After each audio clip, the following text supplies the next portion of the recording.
इतनी बातें सुना दी। अंदाज बहुत गलत था अब्दुल। सोच समझ कर बात करें, उनके जो दिल में आए वो हमें बोल दें, करे बेइज्जत कर दें। मुझे कुछ समझाने की जरूरत नहीं है, अनेक्स बहुत अच्छे से समझ आ गया। मेरी एक गलती को तुमने जिंदगी भर का रोग बना दिया। मेरे लिए माफी मांगता रहा, गिड़गिड़ा। आपको कोई फिक्र है मेरी?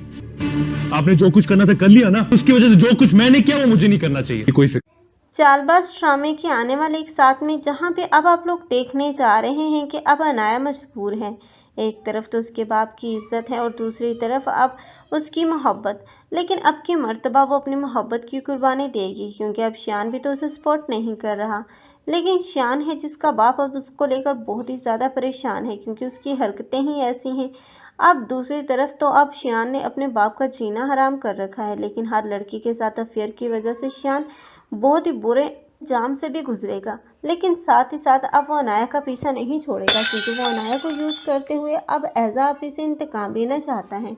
लेकिन ऐज़ा ने जो कुछ भी किया है वो अपने घर की इज्जत बचाने के लिए किया है।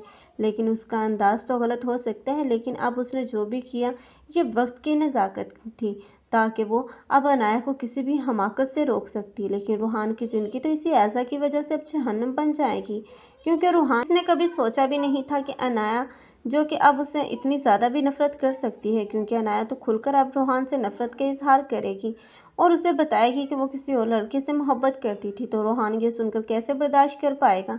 ऐसे में वो अपने भाइयों के पास जाएगा और चीखेगा चलाएगा, उन्हें बताएगा अब अनाया की असलियत। लेकिन वहाँ पर आशिर है जो कि उसे चुप करवा देगा, क्योंकि वो नहीं चाहता कि ऐसा भाभी की ज़िंदगी पर कोई भी असर पड़े। लेकिन आखिर कब तक ये खामोशी अब रूहान अपनाएगा। आखिर एक न एक दिन तो ये बात अब असद के कानों तक भी जा पहुंचेगी, जहां पर असद होगा जो कि अब इसी ऐज़ा से सवाल करेगा कि आखिर क्या ऐसी मजबूरी थी कि आपने मेरे ही भाई का अब ये भाई की ज़िंदगी बर्बाद कर दी और अपनी बहन को यहाँ पर ले आई। हालांकि अगर अनाया इस शादी से खुश नहीं थी तो उसकी मर्ज़ी जानना चाहिए थी, उसकी मर्ज़ी से उसकी शादी करवा देती। लेकिन अब ऐज़ा के पास तो अब असद के किसी सवाल का कोई जवाब नहीं होगा। लेकिन अगर जवाब होगा तो अनाया के पास। अनाया तब बताएगी सबकी हकीकतें। जब सबकी हकीकतें खुल जाएंगी तब ईशर भी बेकसूरी साबित होगी, क्योंकि इस ऐज़ा ने तो ईशर को भी बदनाम करना है और उसे आशिर की नज़रों में गलत साबित करके उसे घर से निकालेगी, ताकि वो खुद हुक्मरानी कर सके। लेकिन ये हुक्मरानी के ख्वाब तब अधूरे ही रह जाएंगे, सिर्फ़ और सिर्फ ऐज़ा की हमाकतों की वजह से।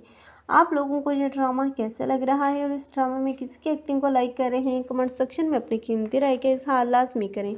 मज़ीद ऐसे रिव्यूज़ के लिए हमारे चैनल को लाजमी सब्सक्राइब कर लें। अगर आप लोगों को हमारी वीडियो अच्छी लगी हो तो वीडियो को लाइक करना मत भूलिएगा। अल्लाह हाफ़िज़।